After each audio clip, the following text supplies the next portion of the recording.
Boa noite a todos. A Ana foi a primeira a entrar. Boa noite, Ana. Sara.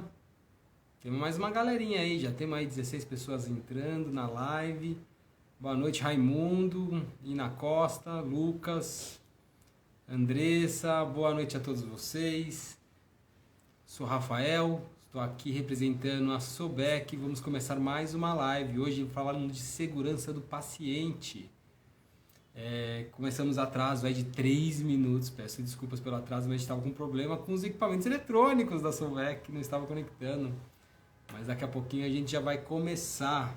Neide mandou um oi aí, tudo bom, Neide? A Larissa, que é uma das nossas convidadas que vai discutir com a gente, já está online também. O Leandro já está online, muito bom, muita gente online, hein, gente? Já estão batendo 50 pessoas aí, muito feliz com a presença de vocês nessa live. Vamos lá, então, vamos falar do que a gente vai falar hoje, tá? O tema hoje é Dia Mundial da Segurança do Paciente, tá? A gente tá na Semana da Segurança do Paciente, está no mês de Segurança do Paciente, dia 17 foi o Dia da Segurança do Paciente.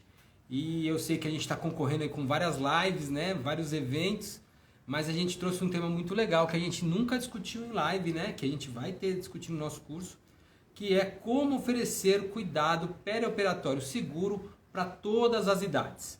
Como que a gente vai pegar desde as criancinhas, os bebezinhos, até aqueles senhorzinhos de 70, 80, 90 anos, cada vez mais presente no nosso centro cirúrgico, sempre contando com uma assistência de qualidade e com segurança ao nosso paciente, ao nosso colaborador também.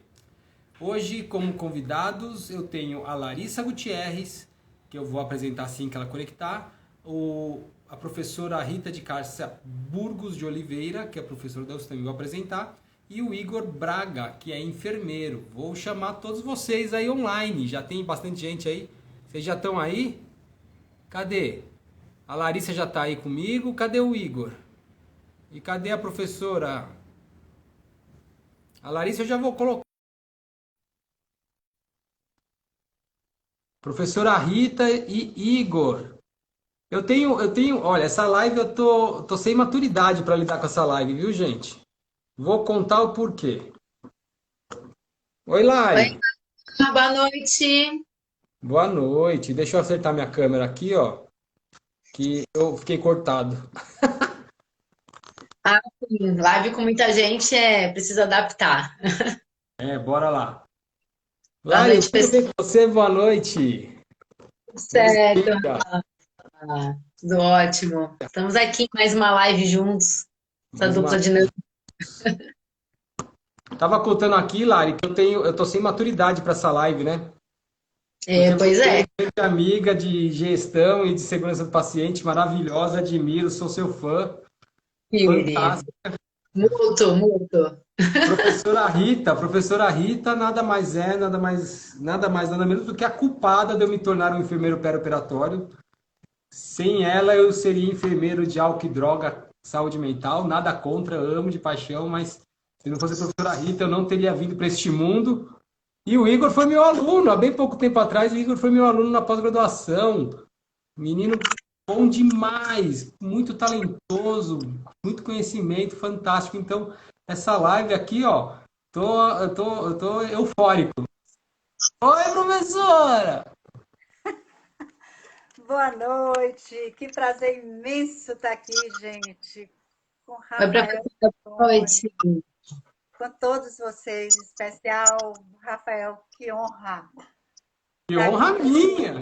Honra Ah, minha! Muito que fantástico, honra emoção! nossa, nossa. Nossa, Nem me fale, é uma responsabilidade muito grande estar aqui com a professora Rita, né? A gente Olha aí, ó, almeja. já rolou um Rita linda ali, ó, nos comentários. Tá pensando o quê? Essa baiana maravilhosa, com o sotaque mais gostoso do mundo, professor do coração. Prof. A Ritinha que tá mandando foi sua aluna também.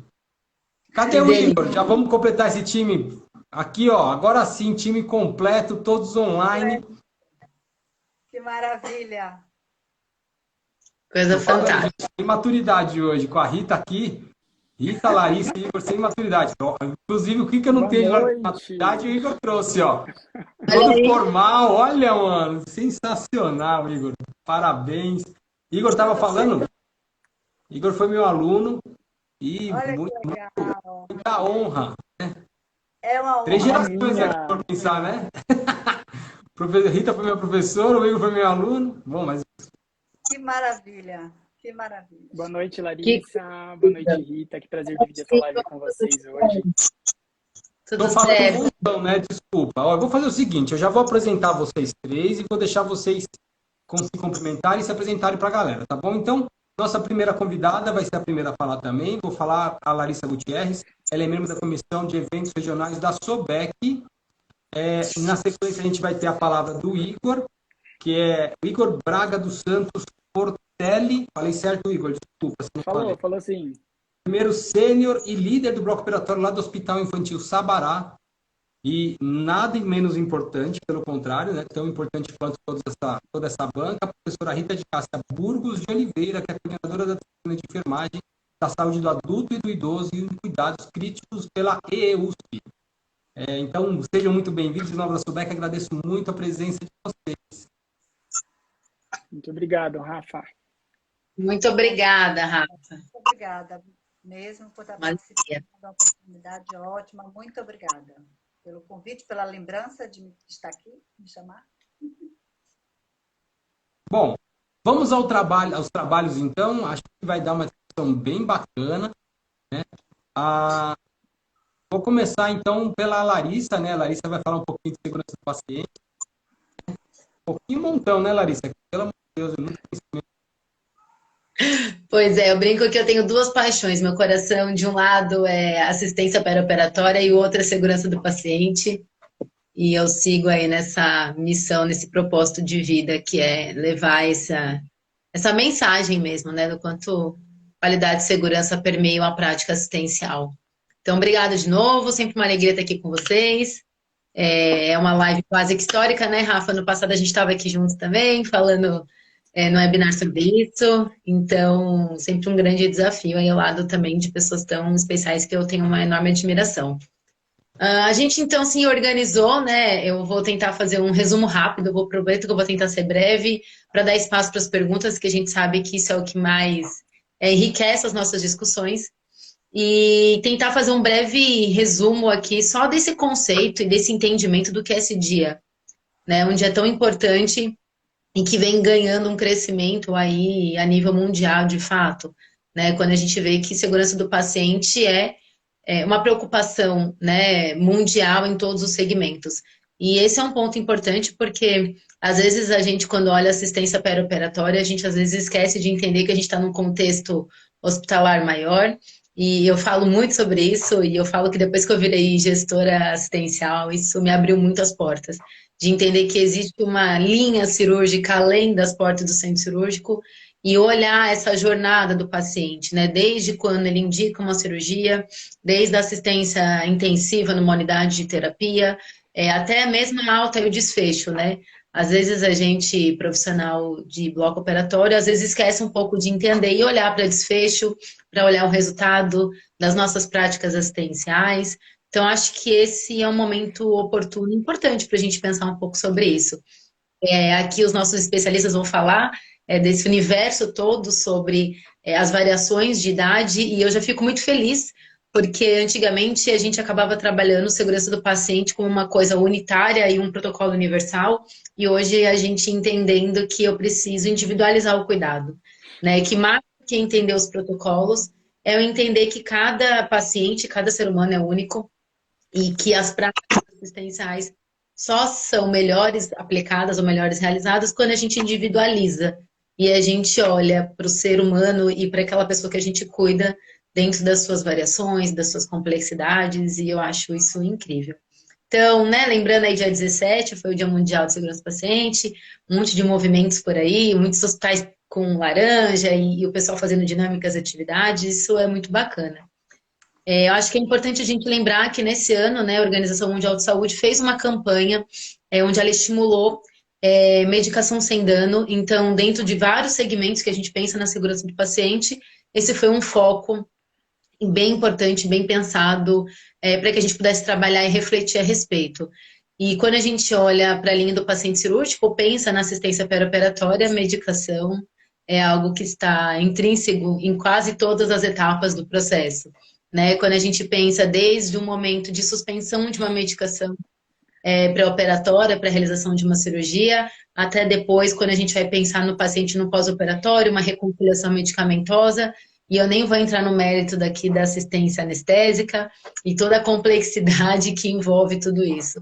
Eu falo que eu sou uma enfermeira, eu falo que eu sou enfermeira velha, mas eu sei que não é tanto tempo assim, mas, né, hoje em dia, 17 anos mais ou menos de centro cirúrgico, mas eu tenho grandes mentoras que ainda permeiam muito sobre isso, e eu sou ainda de uma época que às vezes a gente não entendia que 9 certos era importante dentro, por exemplo, do ambiente da anestesia segura, né? Você ia falar de 5 certos, às vezes com o profissional no ato anestésico, era algo que a gente nem pensava a respeito, né? Identificar seringas, então, para quê?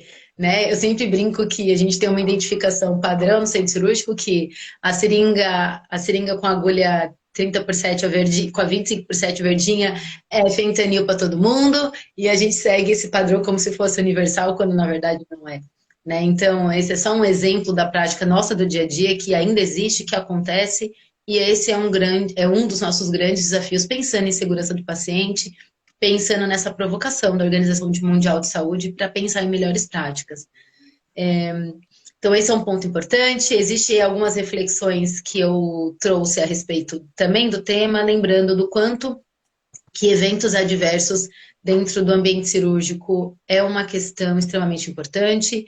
Quando a gente estuda bastante a respeito de eventos adversos, a gente tem ali uma série de possibilidades de eventos, existe uma classificação e uma taxonomia mundial, né, que nos direciona para fazer essas análises. Então, a gente tem quase erro, incidente sem dano, incidente com dano, catastrófico, e tem uma lista direcionada pelo NHS, que é uma das referências em Londres nesse assunto, né, na verdade, dentro dessa referência, e ela traz ali uma lista de alguns eventos que a gente chama Never Events, ou eventos que nunca deveriam acontecer. Essa mesma lista já está traduzida para o Brasil, está dentro de um guia da Anvisa que nos direciona, e quando a gente abre essa lista, existem alguns inúmeros eventos que nunca deveriam acontecer, pensando na linha do paciente cirúrgico. Então, a gente começa a pensar muito sobre isso, né? Porque quando a gente pensa em never events, ou eventos que nunca deveriam acontecer, a gente pensa em eventos eventos evitáveis, né? Ou seja, eventos que hoje existem práticas, mecanismos, protocolos, barreiras de segurança que façam com que isso não aconteça. Então, eu fico sempre me questionando, eu sempre provoco para quem está ouvindo a gente, o quanto que a gente está direcionando o nosso olhar, né? Qualidade e segurança, ela é uma jornada, ela não é um protocolo instituído e aconteceu. Mas quando a gente pensa por onde eu vou começar, para onde que eu direciono os meus esforços, então eu sempre deixo uma dica de ouro aí da nossa live já começando, que é, de repente, olhar para esses never events, ou esses eventos que nunca deveriam acontecer, e revisar dentro da minha realidade o que eu estou fazendo, né? Dentro do que tem de padronizado, de processos, para garantir e assegurar que minimamente esses eventos não aconteçam na minha realidade, na minha instituição. Então, esse é um segundo ponto que eu queria trazer. Esse é um material que está muito disponível hoje, né? Então, tanto nos cadernos da Anvisa, como nas referências de literatura, a gente consegue muito buscar a respeito sobre isso. Quem não tem conhecimento, a gente depois pode compartilhar esse material de apoio para a nossa continuidade. E, por fim, para eu encerrar minha fala e abrir aí para esses outros olhares, eu sempre gosto de reforçar aí a questão do protocolo de cirurgia segura, que é uma das minhas paixões, né? Eu estudo muito sobre isso, eu adoro esse tema, e eu lembro sempre que nós, enfermeiros de perioperatório, enfermeiros centro cirúrgicos, somos muito audaciosos, porque nós começamos a falar de segurança do paciente em 2009, quando ainda nem existia uma política e uma diretriz dentro do nosso país. Então, isso só foi ser uma realidade quando surgiu a resolução, né, em 2013, que institui os núcleos, que trabalhou sobre metas internacionais de segurança, mas há alguns anos, né, desde 2010, quando foi traduzido, a gente aqui, algumas iniciativas no Brasil já estava falando de cirurgia segura e enfrentando aí grandes desafios e passando mesmo dessa maneira mais quebrando paradigmas, né? Entendendo que eu me intitulo, né? Claro que não, mas os enfermeiros do centro cirúrgico, grandes percussores do movimento. Né? Então, acho que esse é um ponto bem importante e eu gosto muito de lembrar sempre que eu tenho oportunidade sobre isso, e até para que a gente consiga entender esse conceito histórico, né? Porque então, quando a gente pensa em cirurgia segura, em ambiente seguro, em segurança do paciente, tantos profissionais de centro cirúrgico hoje tomam a frente, participam desse movimento, e também como foi difícil, tantas barreiras que a gente precisou enfrentar para implantar essas práticas na nossa instituição, na nossa realidade, enfim. E ainda quanto isso é desafiador, né? A gente vai falar aí muito sobre essa questão das especialidades dos pacientes e a gente entender quanto que a gente precisa direcionar o cuidado. E hoje, mais do que a segurança do paciente, a gente vem falando sobre a experiência do paciente como um caminho de resultado e desfecho e autonomia, né? E aí eu deixo aqui, eu vi que a gente discutiu, né? Que foi uma das perguntas que veio quando a gente falou sobre a live, e eu acredito que a professora Rita e o Igor vão trazer um pouco sobre isso, de como envolver o paciente dentro desse contexto de segurança do paciente, né? Porque por muitas vezes também nós profissionais de saúde entendemos que era nossa responsabilidade e a gente não compartilhava. E hoje a gente já está num movimento lindo de trazer o paciente para esse conhecimento, para essa autonomia e envolver ele dentro dessa jornada.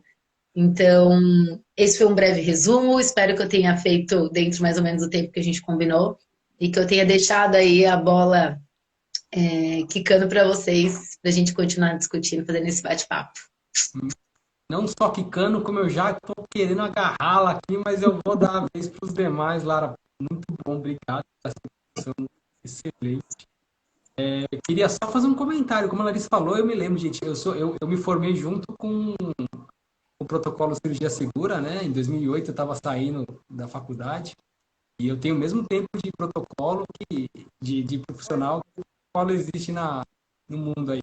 E sim, em 2008, antes de sair a tradução, como a Larissa falou, já tinha hospital aqui no Brasil que estava começando a aplicar o checklist. A gente é muito precursor, a gente está muito na frente, né?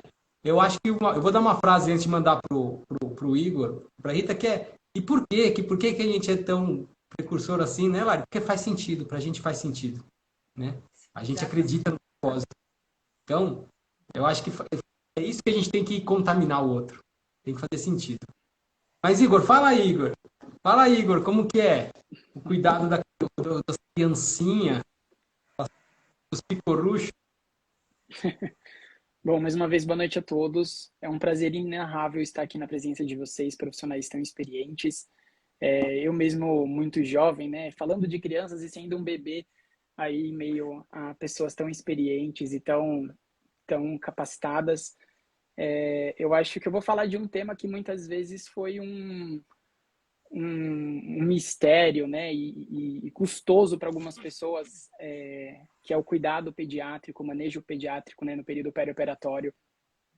Esse dilema, ele caiu, assim, nas minhas mãos, graças a Giovana, nossa vice-presidente, que me deu a honra de trabalhar no Hospital Infantil Sabará e me abriu as portas para esse horizonte, né, de possibilidades e de cuidados que muitas vezes a gente não sabe a importância, né, de como intervir e de como conduzir algumas situações. E eu acho que no manejo do cuidado pediátrico, a gente tem um membro muito importante, essencial, né, de uma das dúvidas que surgiram também nas enquetes, né, que é o acompanhante, o familiar, a importância do familiar no cuidado desse paciente pediátrico, que muitas vezes não consegue esboçar aí os sentimentos, os desejos, os anseios. E a gente precisa, né, como enfermeiro perioperatório, como gestor, como cuidador, introduzir esse familiar no cuidado, né, na assistência como um todo. Então, acho que o que eu trago de reflexão, né, para o cuidado pediátrico são as atualizações, né, de posicionamento cirúrgico, da importância da prevenção de lesão no paciente pediátrico, que muitas vezes as pessoas acham que o decúbito dorsal horizontal é o posicionamento ideal para todas as crianças em todas as faixas etárias e se esquecem também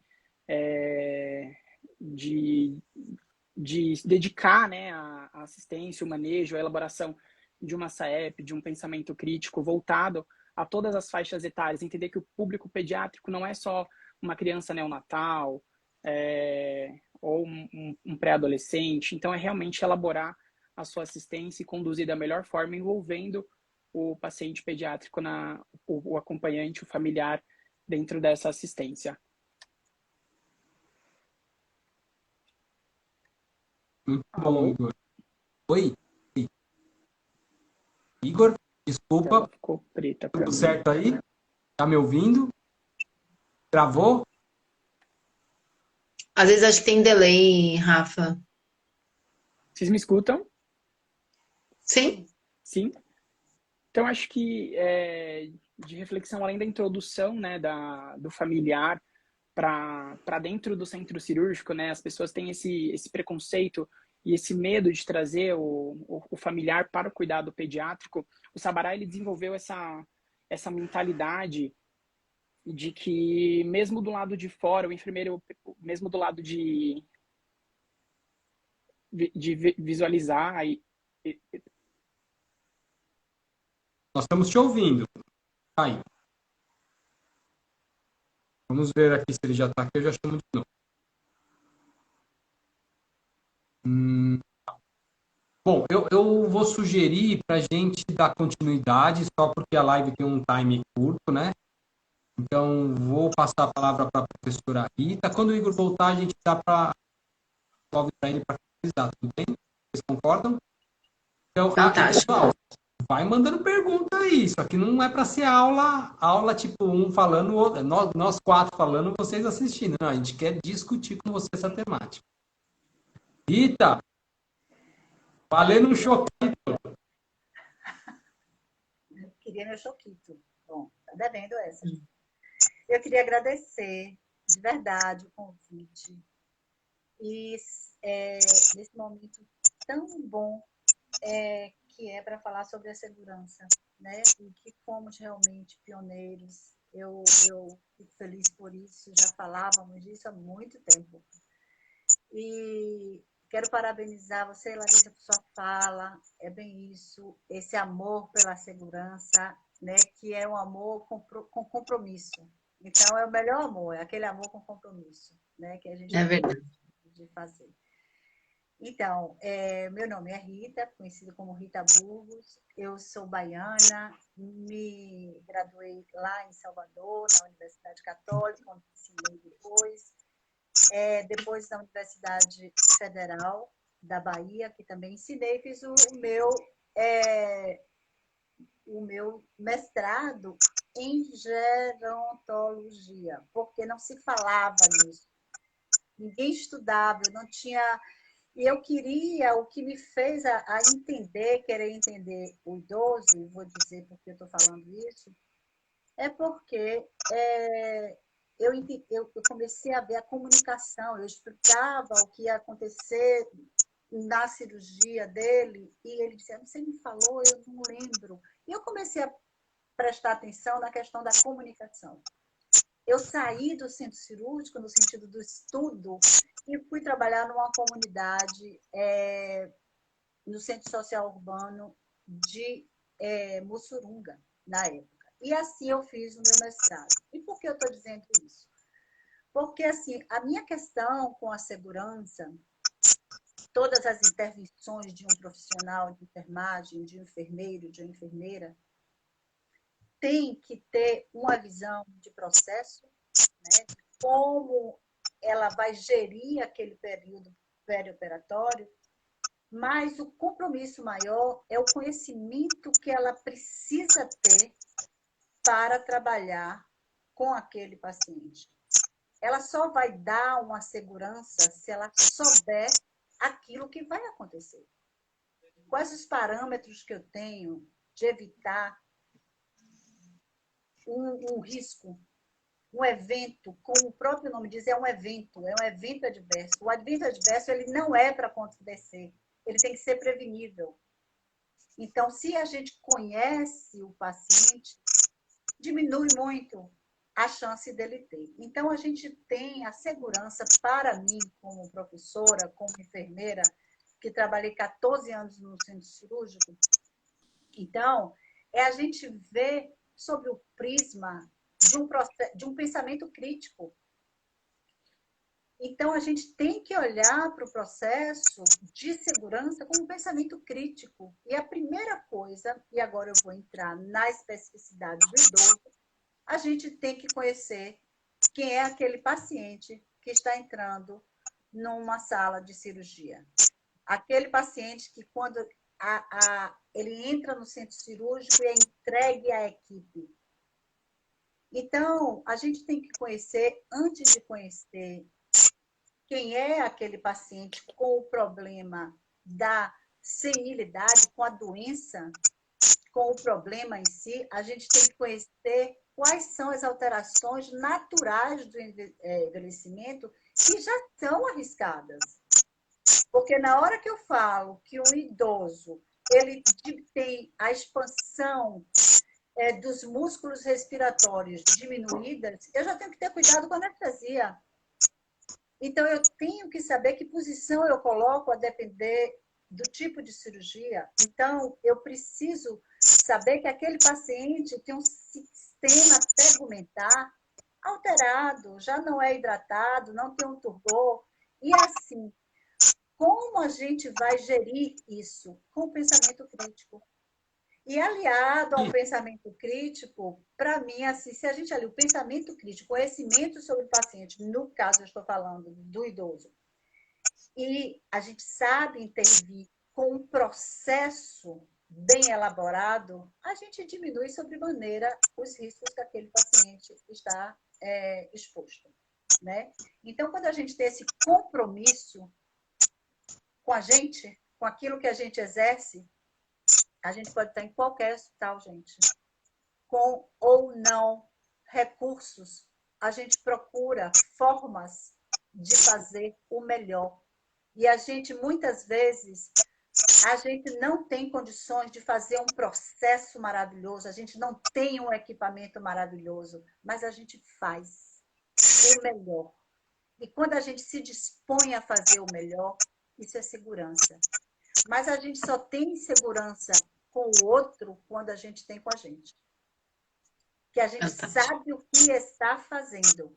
Se a gente sabe o que está fazendo, a gente vai ser mais fácil esse caminho. E como é que a gente sabe o que, a gente está fazendo? Com conhecimento, aprendendo com a SOBEC, com a escola, com os cursos, com as atualizações, com o interesse de saber o seu papel como profissional e a importância de cada um de nós dentro do centro cirúrgico.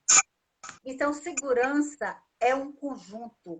Ela não pode se caracterizar apenas por um risco relacionado ao paciente que está ali exposto à cirurgia. Ela começa por cada um de nós, pela equipe.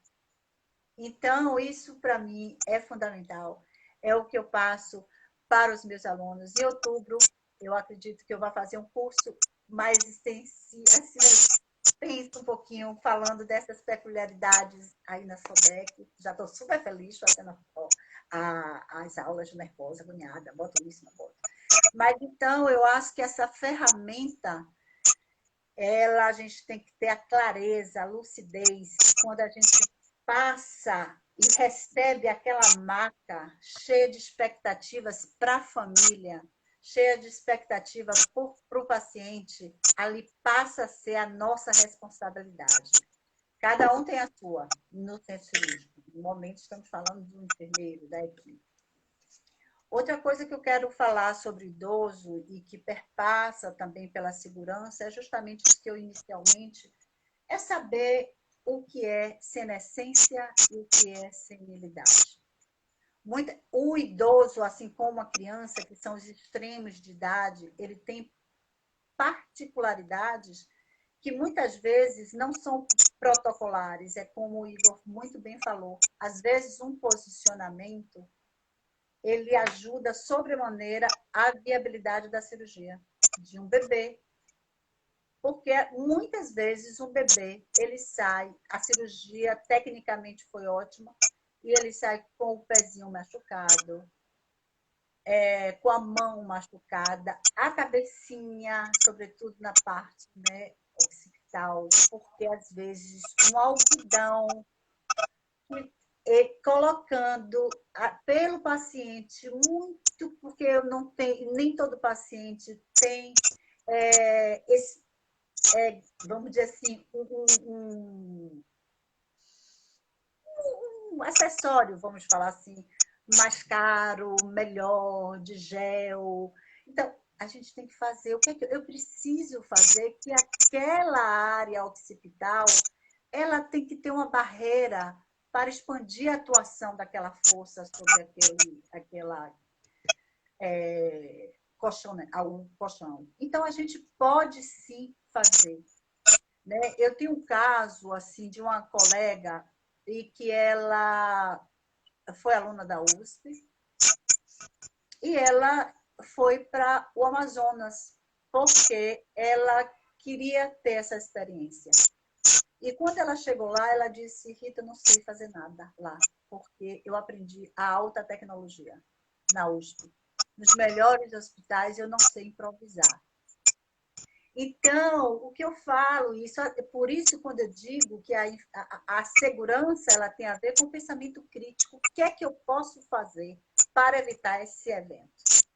Então, assim, eu deixo também, eu não sei se eu sou péssima de ficar controlando o horário, daqui a pouco Rafael vai me dar uma bronca, mas eu quero dizer que, para mim, segurança é ter segurança, em primeiro lugar, como profissional, e a gente dizer o que a gente pode fazer. Excelente quando temos recursos, deveria ser para todos, para o SUS, para todos, mas infelizmente não é. Vivemos num país que não temos acesso à saúde. Mas é isso que eu deixo para vocês assim, que o foco é o paciente, ali a responsabilidade é nossa com o paciente, ele é entregue à equipe e a gente tem que fazer o melhor. E hoje a gente dispõe de muitos protocolos, eu aprendo muito com a Solbec, com vocês, que muitos foram meus alunos, ai meu Deus do céu, mas Juliana, que foi minha aluna também, ficava lá toda compenetrada na frente, e hoje eu aprendo com vocês. Então, eu digo sempre que o bom professor é aquele que vê o aluno saber mais do que ele, ensina para a gente, está atualizado. Isso é uma satisfação para o professor. O professor ele jamais pode ser vaidoso, ele tem que ser orgulhoso daquelas criazinhas dele. E é isso, gente. Eu acho que temos que seguir, não só agora, como foi o dia 17, a segurança. A segurança é um compromisso, é um comprometimento. Em relação, só para falar rapidamente da questão que perguntaram, né, da gente sobre a família, é importante sim, é um comprometimento da família, a participação da família nos ajuda demais, demais a gente tirar dúvidas com pacientes, e com o familiar. O apoio, por exemplo, às vezes não estabilizar uma pressão. Vamos comer coisas novas, não vamos comer sal, vamos fazer uma dieta. Então, isso tudo precisa ser incentivado, mas também precisa ter uma equipe dentro do hospital que converse para mostrar a importância. Que aquele dia da cirurgia tem um tempo pregresso que precisa da ajuda. Assim como a criança. O adulto, eles detestam que a gente fale isso para eles. Eu sei, não precisa falar não. Mas eu acho que a gente tem esperança com adulto, com idoso e com criança. E tem a participação da família. É isso, gente. Qualquer coisa eu puder responder, eu vou ficar feliz. Gente, obrigada. só de coraçãozinho para mim que eu não posso mandar, pelo amor de Deus, que eu não consigo mandar aqui, ó. Estou apaixonado por essa mulher. Fico ouvindo essa mulher e fico doido. Sensacional. Igor, que bom que você voltou. Senti sua falta. Tive problema com a conectividade, entrei pelo celular mesmo, pelo computador não deu. Eu tenho essa dificuldade com as tecnologias. O computador não... celular mesmo. Igor, eu dei a palavra para a Rita, né, para a gente não se atrasar. Eu queria finalizar, se chegou ou se não, a gente abre para as perguntas. Conta para mim aí, você quer falar mais alguma coisa? Acho que antes da gente abrir para as perguntas, é só, então, finalizando a questão da inserção, né, do familiar. no cuidado, né, com o paciente pediátrico dentro do centro cirúrgico, falar também da importância da sensibilização do cuidado a esses pacientes, né, que é entender que a criança ela não é um adulto pequeno. Isso é uma frase bastante clichê, mas que nós precisamos, não, Rafa, nós precisamos inserir isso, né, no nosso manejo de cuidado. Então, nós precisamos adaptar os nossos protocolos, adaptar a nossa assistência, a maturidade cognitiva de cada paciente que a gente está atendendo, a maneira de abordar, a maneira de se comunicar, e realmente toda essa integração entre paciente, família, enfermagem, ela precisa estar adaptada ao cenário que a gente está criando dentro do centro cirúrgico. Então, trabalhar bastante com o lúdico, trabalhar bastante com a experiência sensorial dessas crianças, né, independente aí do procedimento, mas também não se esquecer das raízes do enfermeiro perioperatório. Então, a prevenção de lesão, o manejo de laringoespasmo, de broncoespasmo, que está bastante presente nesse público, a identificação aí de intercorrências perioperatórias. Eu acho que o cuidado, né, com o paciente pediátrico, ele se deve muito disso, de você entender a especificidade que esse público traz e se adaptar cada vez mais a cada paciente. Boa, boa. Bom, fantástico falar com os três. Fala, Lari, fala que eu já vou começar com as perguntas. Eu queria só pegar um gancho que eu achei que é muito relevante, assim, tanto a professora Rita quanto o Igor falou, e eu queria aproveitar esse momento aqui para a gente retomar. Tô seguindo nesse ponto, mas eu não queria deixar perder, que é uma discussão que tem sido tão frequente na enfermagem, e a professora Rita falou sobre isso, e agora o Igor chamou de as especificidades raízes do enfermeiro.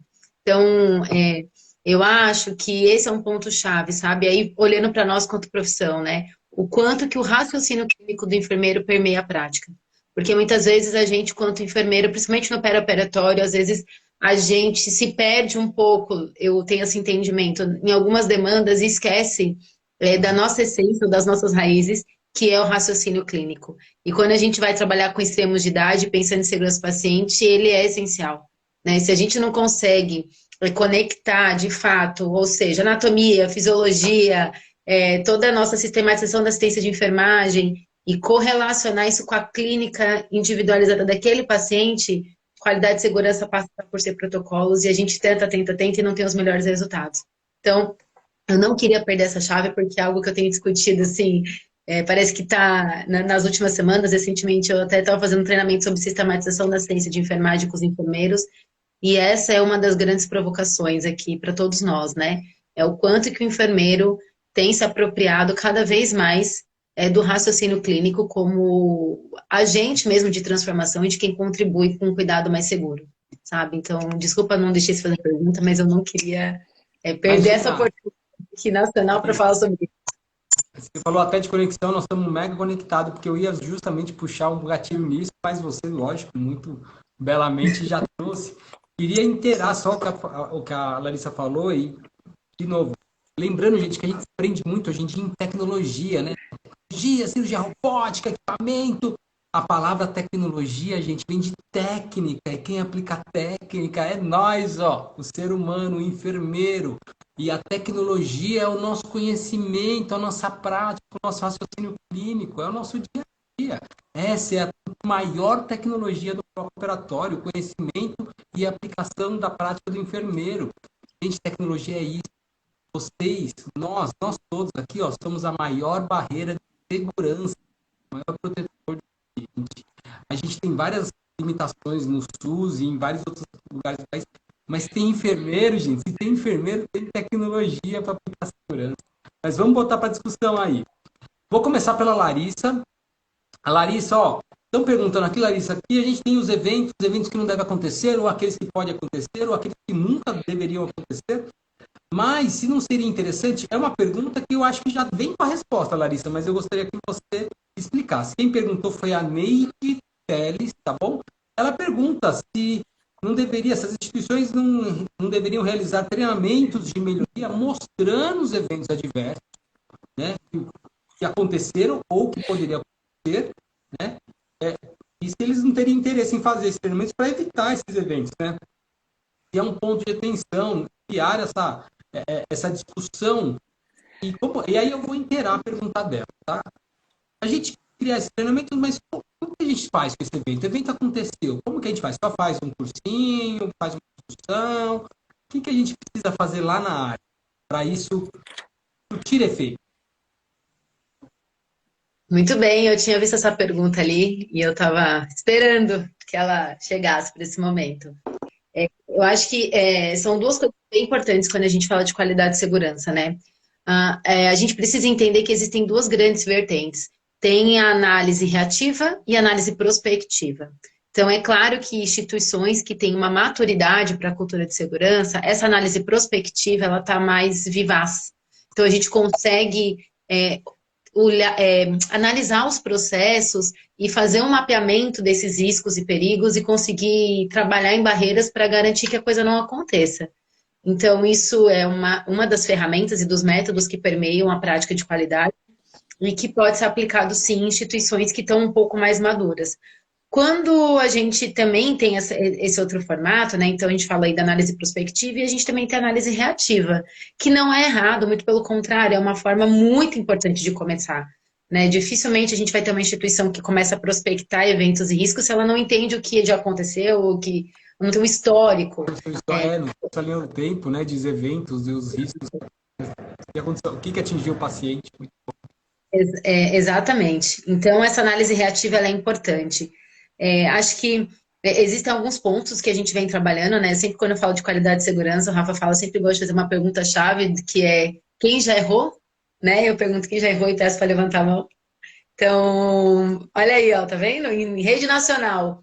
Esse é um ponto básico do princípio da qualidade e segurança. Quando a gente entende que somos pessoas e estamos trabalhando em contextos inseguros. E isso é super importante, porque aí a gente entende que faz parte do processo, né, essa linha de aprendizagem que eventos podem acontecer. E eventos, né, a gente tem lá a teoria de James Hansen do queijo suíço, quem estuda um pouco de qualidade e segurança sabe sobre isso, e dificilmente um evento é isolado, ele é uma linha, uma cadeia de várias barreiras que não funcionaram. E na minha experiência, e compartilhando com vocês, quanto mais a gente conseguir envolver os agentes no processo dos eventos, mais a gente tem melhoria, mais a gente tem esse compromisso igual eu, de quem já errou alguma vez na vida e aprendeu muito com isso e falou, não, daqui para frente vai ser diferente, né? Então, pode falar, Rafa. Quando você fala os agentes, lá, você fala os funcionários, a ponta, trazer eles para a discussão, para falar, o que vocês acham? Tipo, eu fiz a pergunta, mas vou falar, mas é isso mesmo, né, gente? Vamos chamar a galera, né, Lari, né? O Igor e a professora aí também da entrevista, chamar a galera, nós tivemos esse evento, o que vocês acham aí? O que você acha que pode ser feito para que não aconteça novamente? E sai coisas muito ricas dessas discussões, né? Porque às vezes, Rafa, até dentro, respondendo a pergunta, né? Muitas vezes acontece um evento numa instituição, e eu falo como gestora que também teve esse processo de amadurecimento, às vezes o gestor pega para ele analisa, ele resolve, ele revisa e está feito o plano de ação, como se aquilo fosse uma mágica única e individualizada. E passa 2, 3 meses, o evento acontece de novo, a gente fala, meu Deus, onde foi que eu errei? Porque, na verdade, e o primeiro grande plano de ação da maioria dos gestores é acontecer um evento, eu reviso e treino. Como se treinamento fosse uma mágica que resolvesse todos os eventos adversos de uma instituição. Né? Quando, na verdade, revisitar os processos, né? A gente costuma dizer, tem que ir lá na ponta, tem que ir no Gemba, quem usa novas metodologias ágeis, é lá entender com as pessoas por que aconteceu o que aconteceu. Para que elas nos tragam informações ricas, para que a gente possa rever o processo, redesenhar, entender o ambiente, o contexto, que, inclusive, perpassa por envolver o paciente no processo de cuidado. Né? Quantas vezes a gente tem eventos adversos que o paciente participou ativamente, ele também furou a barreira, né? Ou seja, porque ele não foi orientado, porque ele não aderiu, porque ele não compreendeu a importância. Então, eu acho que esse é um ponto importante. Treinamento é importante, é essencial, mas na minha visão, o que é um desafio, não que a gente faça sempre isso, é natural, mas quanto mais a gente envolver o time da operação para estudar junto, analisar junto, melhor a gente vai ter os desenhos de processo, né? Tem uma premissa da qualidade que ele diz que os processos são desenhados para obter exatamente os resultados que se tem. Então, quando a gente tem um evento adverso, a gente tem que entender que alguma coisa no processo não foi bem desenhada e caminhou para isso. Muito bom, muito Eu poderia falar uma coisinha. claro. Claro. É o seguinte, outra questão também que é cultural é que o evento adverso, muitas vezes, ele não é falado. Ô, Rita, deixa eu fazer uma pergunta. Você tem fone de ouvido que tá dando um pouco de interferência no seu áudio. Eu tenho, mas eu não botei. Agora que ele vem falar. Desculpa te interromper. Meu Deus, Não, caiu o gente, celular ou a Rita? Rita, você não caiu não, né? não, é só para botar aqui e achar onde é. Mas já achei. Desculpa, gente. Realmente. Imagina. É só porque tá dando muita interferência. Enquanto a Rita tá se organizando, eu só quero mandar um beijo, gente, que eu recebi já tantas mensagens aqui de carinho do pessoal. Gente, eu tô lendo todas. Um beijo para vocês. Então, eu vi também vários beijos para você. Então, o que eu penso também que a gente tem que derrubar essa cultura do evento ser punido e por isso é silenciado. E Perfeito. acaba sendo uma cumplicidade total e fica todo mundo calado e repetindo erros sistematicamente o tempo inteiro, os mesmos erros. Ou erros muito parecidos ou diferentes, mas silenciados. O evento adverso, ele tem que ser falado de forma madura. Ele tem, porque às vezes, por exemplo, tem uma questão que já participei algumas vezes com o mesmo problema, por exemplo, o índice alto de infecção urinária 24 horas ou 48 horas pós-operatório. No processo do intraoperatório não teve nada, né? Assim, depois que o paciente foi anestesiado. Mas na hora que o paciente, a questão da sondagem foi errada. O paciente, então assim, mas ninguém mexe com isso. Todo mundo sabe o que foi, que é aquela medida puxa, mas então assim, gente, vamos ensinar a fazer direito. Aí você passa 2 meses. Então, assim, são coisas que são culturais, que a gente precisa derrubar. Tem que dizer, gente, eu acho que eu fiz errado. Eu vi um colega batendo a mão não sei aonde, com a luva, e eu podia ter falado, mas ele é meio assim. Olha, sinto muito. Sabe que a Rita trouxe é muito importante, né, Larissa, Igor, eu tenho certeza comigo, que quando a gente começou com esse movimento de segurança do paciente, a gente tirou, né, a cultura da culpabilidade. Aí, legal, não culpamos mais ninguém. Acontecia as atrocidades, aconteciam as falhas, e as falhas tudo bem, acontece, é esperado, mas aconteceu algumas atrocidades, e a gente fala assim, não podemos culpar. E aí, agora a gente está analisando os eventos, e aí a gente vai na ansiedade já aplica alguma coisa corretiva. E aí a gente tem que lembrar que existe uma coisa que chama cultura justa. Cultura justa. Exatamente. E depois, quando termina a investigação, você vê se foi uma negligência, foi uma impotência. Pronto, é outra história. Ou se foi uma falha. E se foi uma falha, aí a gente entra na fala que a Larissa falou. Cada processo foi desenhado para dar o resultado que deu. Então, é assim que se tira essa questão tão pesada que são eventos preveníveis. A gente não pode naturalizar isso. E assim, a gente vai ter que ver se foi imperícia, se foi falta de conhecimento, que foi um aluno que chegou e ninguém nunca explicou para ele, mandou pegar aquele caderno lá de protocolo para ele ver. Então assim, isso é uma coisa que a gente precisa estar lutando. Professora, Rafa, eu queria pegar essa falha e até conectar ali com o Igor, se fosse possível, né? Professora, foi uma coisa super importante. Tem uma pergunta para falar para ele também, manda aí. Então eu já faço, você faz, e ele... Essa questão, né? A gente que está na prática do dia a dia, ou seja, como que é esse desafio, né, da capacitação? Eu sempre cito esse estudo, né? Tem um estudo que mostra que num congresso, metade dos ortopedistas nunca tinham sido treinados para cirurgia segura e a ampla maioria sinalizava que já tinha tido uma experiência de operar o paciente do lado errado.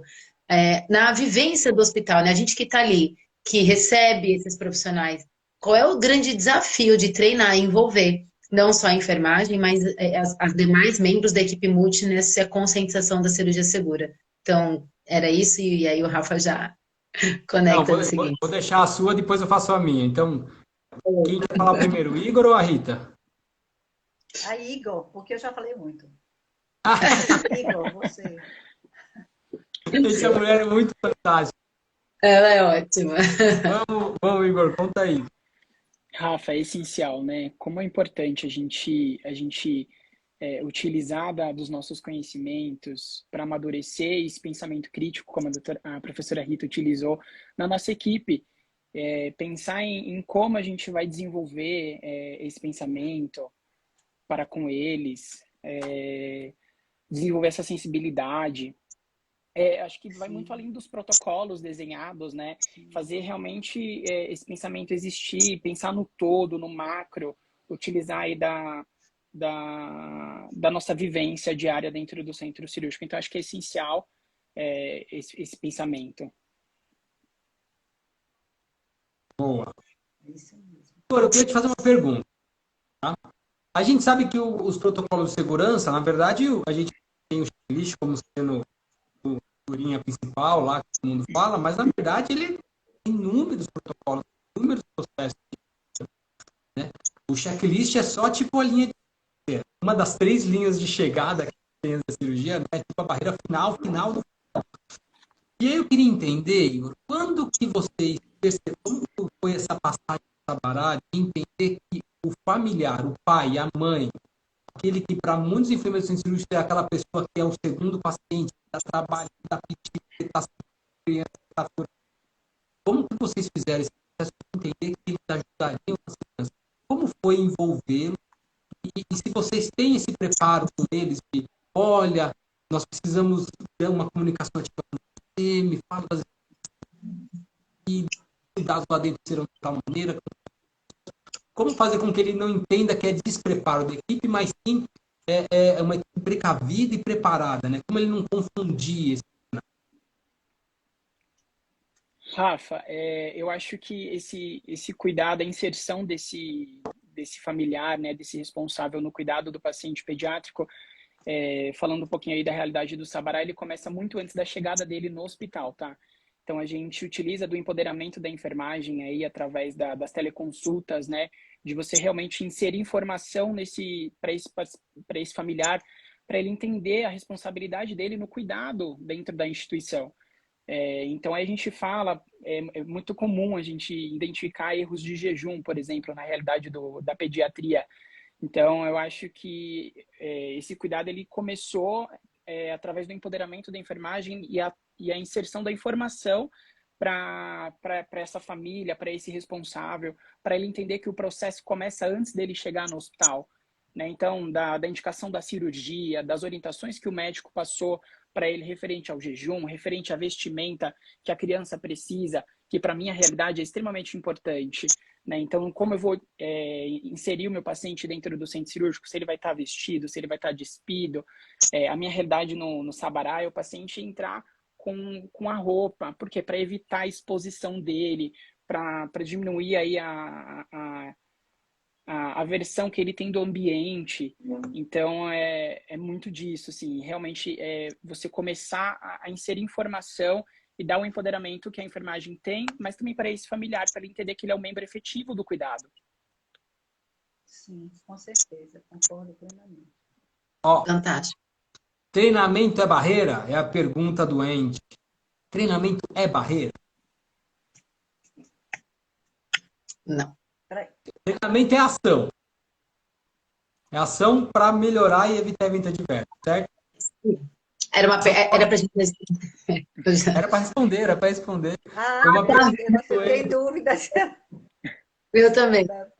Desculpa. O Andy trouxe pra gente, treinamento é barreira?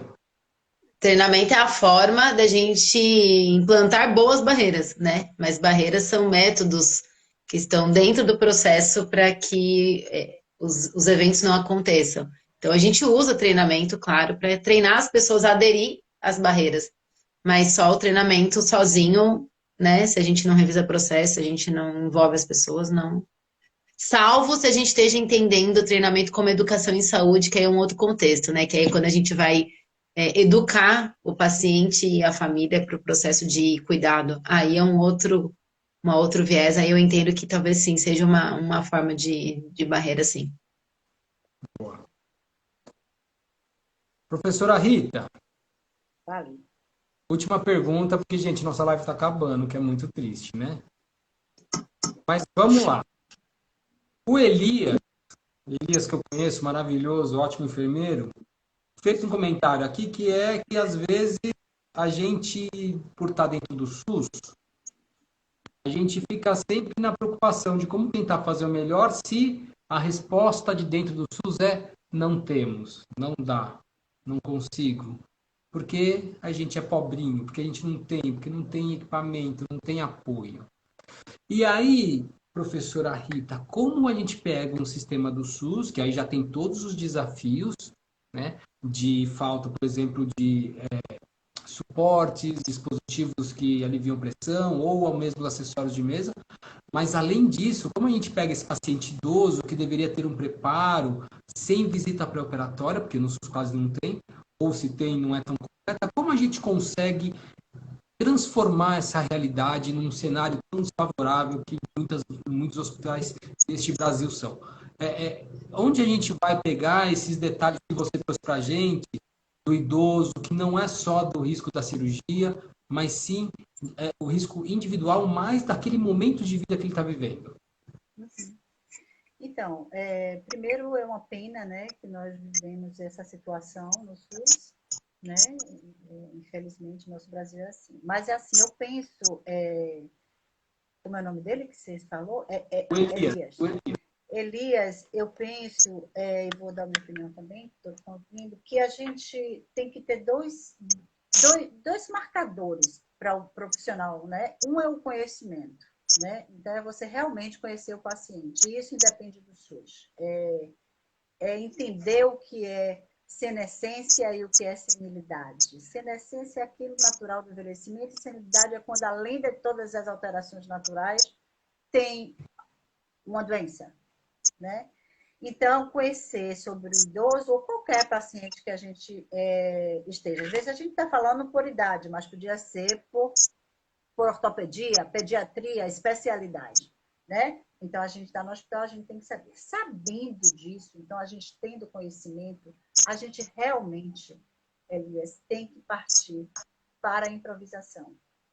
Eu penso que a improvisação criativa, ela ajuda muito e ela salva, assim, eu digo, no posicionamento, por exemplo, às vezes a gente não tem cintas, não tem artefatos para melhorar, não tem gel, não tem pudim, esses nomezinhos que a gente... Mas a gente tem outras coisas que o paciente, ele sai sem evento adverso.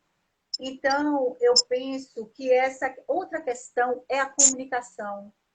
A gente vê em hospitais particulares com atenção quase assim, uma hotelaria, em relação a como a gente trata os pacientes. E é um protocolo, tá tudo certo, não tá errado, mas a gente, às vezes, no SUS, a gente não tem nem tempo de dar um bom dia. Mas a gente tem, viu? É a gente que se mistura, muitas vezes, à confusão do próprio hospital. Então, quando a gente determina a nossa equipe, que a gente organiza, que a gente prepara, a gente vai ter que atender uma sala de cirurgia, a gente já sabe que não tem aquilo e não é aquele dia, é sempre. Vamos fazer alguma coisa? Então, eu acho que essas questões dependem muito da gente. A gente cansa de fazer, a gente faz muito mais do que a gente poderia, vamos dizer, que não tem, não vou fazer. Mas a gente faz por comprometimento.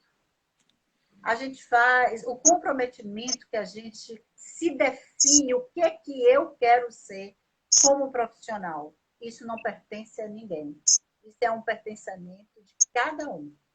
Então, eu acho que cada um pode fazer alguma coisa e pode fazer o líder ou aquele que ele coordena, ele tem que ser maleável. Eu comecei a trabalhar no Hospital de Câncer Filantrópico, que hoje ele é referência no Nordeste, mas na época não era. Então, assim, gente do céu, até campanha a gente fazia de frio, que não tem, porque 22 graus na Bahia já é um frio congelante. Então, assim, a gente fazia campanha. Então, assim, são coisas, sabe, Elias, que eu acho que a gente tem que provocar. Mas tem que provocar também a Secretaria de Saúde, fazer relatórios, a Prefeitura. Não é assim. Mas, diante de um caso, de vários casos, a gente tem que fazer sim, até que não venha, até que mude esse governo. Talvez nem seja mais da minha geração, só vou ver vocês daqui a 30 anos, que eu não está nem vivo, eu acho, apesar de eu querer viver até 115 anos. Mas é isso que eu tenho como opinião, é a gente fazer a parte da gente com dignidade, com responsabilidade, com muito conhecimento, e pensando no ser humano, pensando naquele que sofre, que passou um ano tendo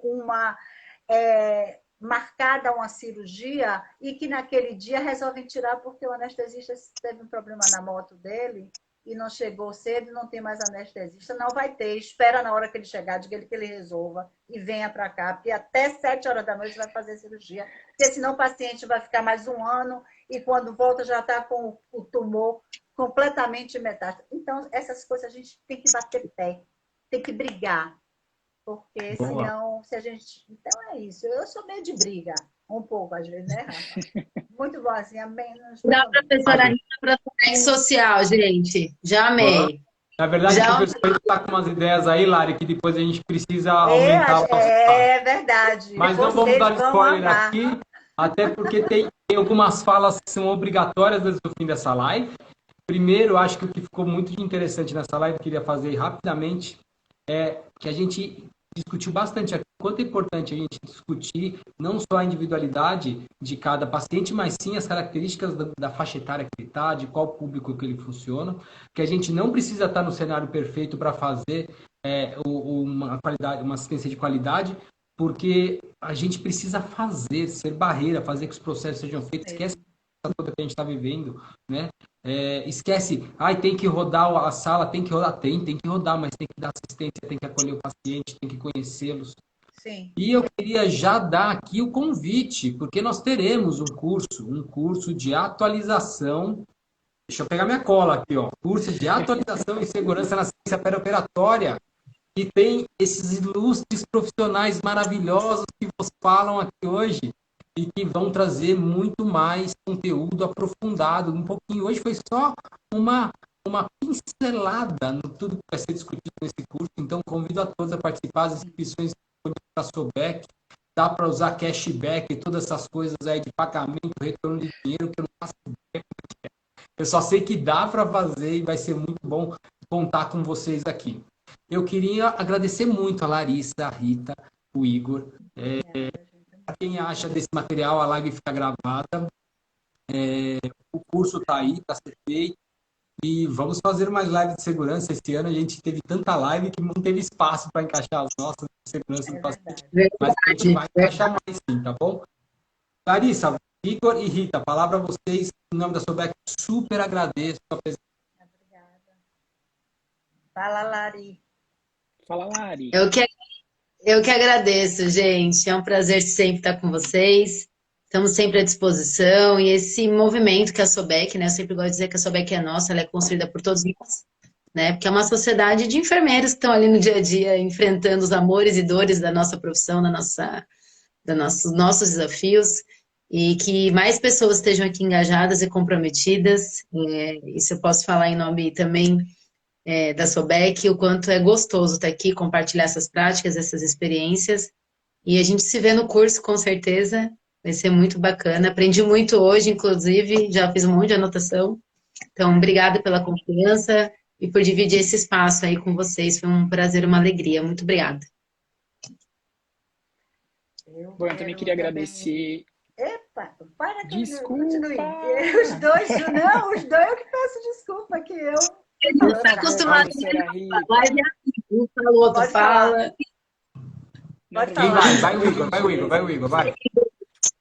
Queria Pode agradecer em falar, nome da Igor. Sobec, então, o convite, mesmo aí com as intercorrências tecnológicas, estou me adaptando a esse mundo. É um prazer dividir essa live com vocês. Se inscrevam no curso, foi tudo preparado com muito carinho.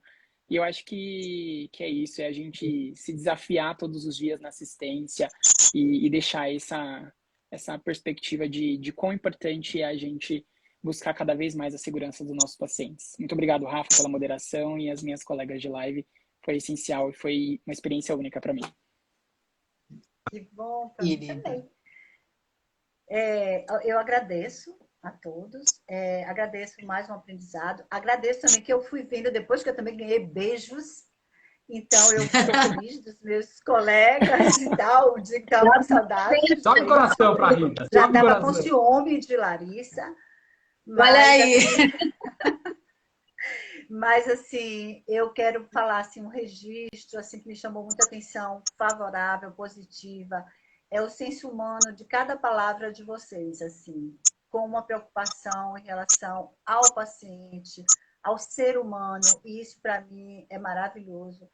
Eu acho que é isso. Tem uma frase que eu agora não sei de quem é, que diz assim, que não adianta tecnologias, palavras bonitas, se a gente não conseguir tocar a alma humana.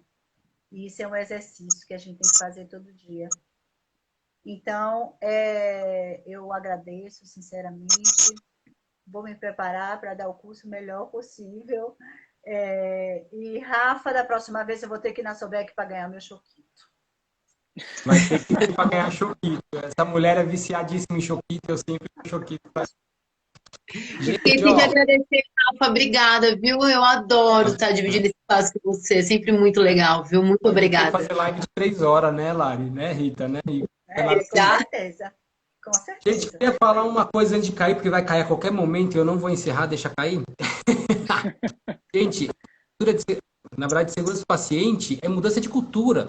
E já tem estudo provando aí que mudança de cultura, gente, ainda mais na prática da saúde, leva aí 17 anos. Então a gente está chegando lá, gente. Não desistam, não desistam. Continuem todos nós juntos, seguindo esse propósito de mudar a cultura, de mudar a realidade, de trazer segurança cada vez mais. Pergunte-se sempre o que eu faço para que o outro entenda, o que eu faço para que o cirurgião entenda, para o anestesista, que ele entenda a importância disso. Pergunta para ele o que a gente faz para que ele entenda a segurança disso, né? Então, não desistam. A gente tem. O que a Rita falou é importante, né? Atenda também com o coração. Eu sei que a gente tem que ter essa distância, né? Para a gente ficar bem também.